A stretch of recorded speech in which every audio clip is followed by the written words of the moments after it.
Good evening. Welcome to the stream. Pleasure to have you here. Been streaming low key.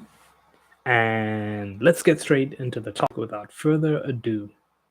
Continuing with yesterday's, not finding your passion, but finding your obsessions, multiple things that drive you every day, make you get out of bed, the things that you dream about getting and pursuing and attaining. And often these ones not focused on money.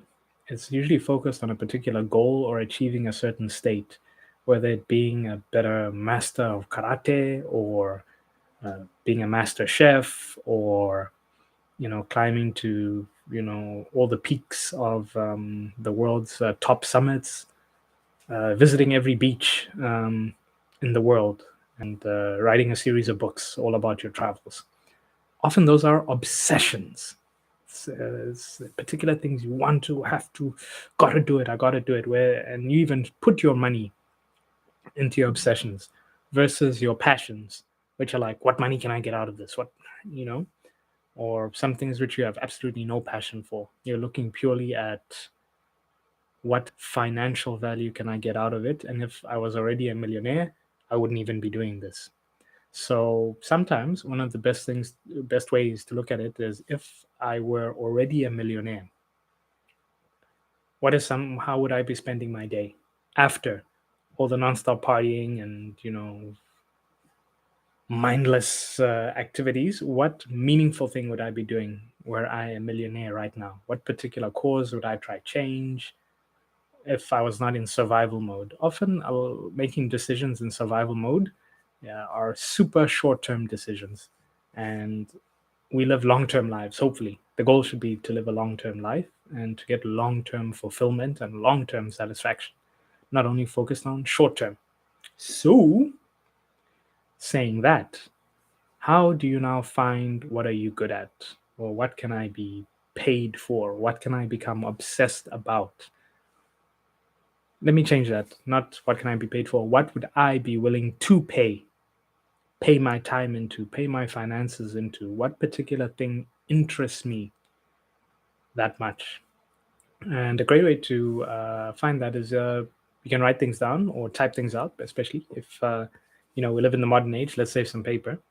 You can make an Excel table, and in that Excel table, you can write down just a list of particular things where, thinking in your mind, where I'm a millionaire right now, what are some of the particular things that I'll do?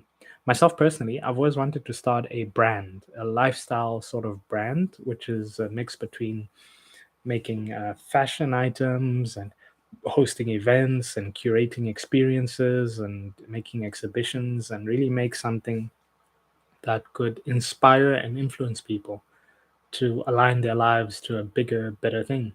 In a way, I'm doing that already with this YouTube channel. However, I'd like to branch into more collaborations again with other people doing something very similar. I would also like to do different projects internationally. That would be really amazing, kind of like Red Bull, where for example, and be as detailed as you'd like. Often the answers you're looking for are somewhere deep within the details. It's just a bit cloudy. So to detail mine a bit more, what sort of events would I be doing? Music, dance, and I would really push to not have the standard sort of norm. I really like dance competitions a lot. I also like ways that people can learn.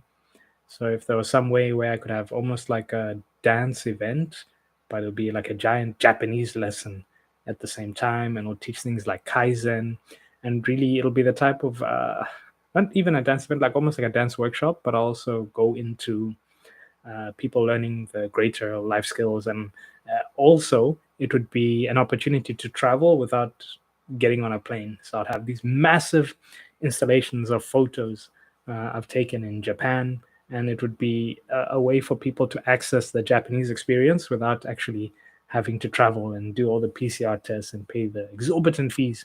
and then you could try next to each huge massive photo, um, almost like billboard size. You could try a particular food from Japan, whether it would be authentic ramen or dango or something small, and really show people that you can within all places there's a little bit of something foreign locally, if that makes sense. Kind of like, when you go to like an American restaurant, but you're not in America.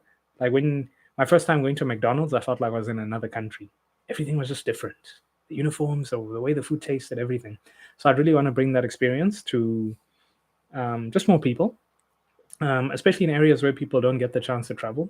Like I'd really like to make a French or even like a German bakery in like the hood, and you walk in there, you must just feel like you've been teleported to another place.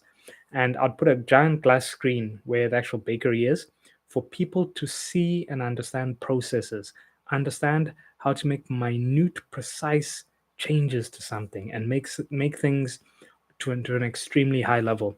And the goal wouldn't necessarily just be money, but it'd be the influence that it could have on people. If you can, especially the young little kids now that I see just running around. A lot of them maybe play a little football or soccer here or there. They goof around, they loiter, and they need to be influenced by seeing the way you can live life to an extremely high level. Like, if I could bring like a Lamborghini or a Ferrari to like the hood, and then I'll take like a saw, and I'll cut it in half, and I'll let everyone interact and see with it and completely take it apart and see what makes it, and see how these things often we idolize in life were made by someone. So people made them. People with ideas came together and made it. And often your goal should not be just to make a lot of money, buy a lot of diamonds, then buy a Ferrari. What's the next for person who's going to make that next big brand like Ferrari? And I feel African people need to think like that. We don't need to be chasing diamonds and splashing money in the club. Who's going to make the next thing? Make your own club. Um, is That would be an obsession I'd really push. The next thing I wanted to add is, I wonder if I should almost save this for tomorrow. Okay, tell you what. Just because you've been watching, I'll give you a taste of tomorrow's topic as well. To truly find what you're good at and your obsession, excuse me. Ooh, excuse me. Still a little bit under the weather. You have to eliminate distractions. I'm going to say that one more time. Distractions are what are blocking that natural voice deep within you, your inner voice that's telling you where you should go and what you want to do. And Coach Corey Wayne said it as well, how nature is taking care of a lot of these things. So usually people who are good at running naturally already feel like running, and they run and they kind of know, hey, I'm kind of good at this. People tell me I'm running.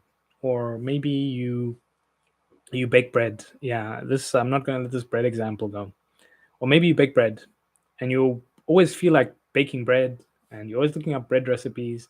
Then you bake it, and everyone can smell your kitchen from far away, and it's like, hey, this bread smells really nice. Hey, you're really good at this.